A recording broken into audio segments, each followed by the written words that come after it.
நீங்கள் கல்வின்னு சொல்லும்போது தான் சென்னை பல்கலைக்கழகம் மிகப்பெரிய பிரச்சனையை சந்தித்து கொண்டிருக்கிறது. அதாவது சில மாதங்களுக்கு முன்னே இபி பில் கூட அவங்களை கட்ட முடியாத சூழ்நிலை, பலருக்கும் சம்பளம் தர முடியாத சூழ்நிலை, இப்படி ஒரு அபாயமான சூழ்நிலை சென்னை பல்கலைக்கழகம் சென்று கொண்டிருக்கிறது. ஆனால் நாங்கள் தான் கல்வியை வளர்த்துகிறோம், தமிழை வளர்த்துகிறோம் என்று சொல்லிக் கொண்டிருக்கிறோம். எப்படி பார்க்குறீங்க சார்? மாண்புமிகு அம்மாவுடைய அரசாங்கம் அண்ணன் எடப்பாடியார் தலைமையில் நிறைவு செய்கிற போது 2011 திராவிட முன்னேற்ற கழகம் ஆட்சி கட்டிலே இறங்குகிற போது உயர்கல்வி படிப்பவர்களுடைய எண்ணிக்கை 23%.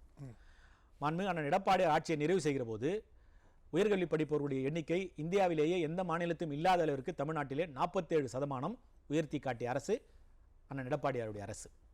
ஆனால் இன்றைக்கு அந்த சதமானம் 52%-ஆகத்தான் ஏறத்தாழ 5% தான் உயர்ந்திருக்கிறது 2021 2025 வரையிலே. 25% உயர்த்திய அனைத்து இந்திய அண்ணா திராவிட முன்னேற்ற கழக அரசிற்கு இவர்கள் எல்லளவும் பக்கத்திலே நிற்க முடியாத அளவிற்குத்தான் இவர்கள் உயர்கல்வியை உயர்த்தி இருக்கிறார்கள். 47% உயர்த்தி இருக்கிற அந்த உயர்கல்வியினுடைய விழுக்காடை நீங்கள் ஒரு 60% உயர்த்தி இருந்தீர்கள் என்று சொன்னால் நீங்கள் பாராட்டப்படக்கூடிய அரசு. ஆனால் எதற்கெடுத்தாலும் கடந்த அரசாங்கத்தையே குறை சொல்லிக் கொண்டிருக்கிற இந்த அரசு, விடிய அரசு, 47% உயர்த்தி இருக்கிற உயர்கல்வியை நீங்கள் 60% உயர்த்தி இருந்தீர்கள் என்று சொன்னால் நீங்கள் குறை சொல்வதற்கும் நீங்கள் தகுதியானவர்கள். ஆனால் எந்த விதத்திலும் தகுதியே இல்லாதவர்கள். உயர்கல்வி மட்டுமல்ல, பள்ளிக்கல்வி மட்டுமல்ல, தொழிற்கல்வி மட்டுமல்ல, எந்த கல்வியுமே இவர்கள் அடுத்த படிநிலைக்கு கொண்டு செல்ல வக்கற்ற ஒரு அரசாகத்தான் இருந்து கொண்டிருக்கிறது.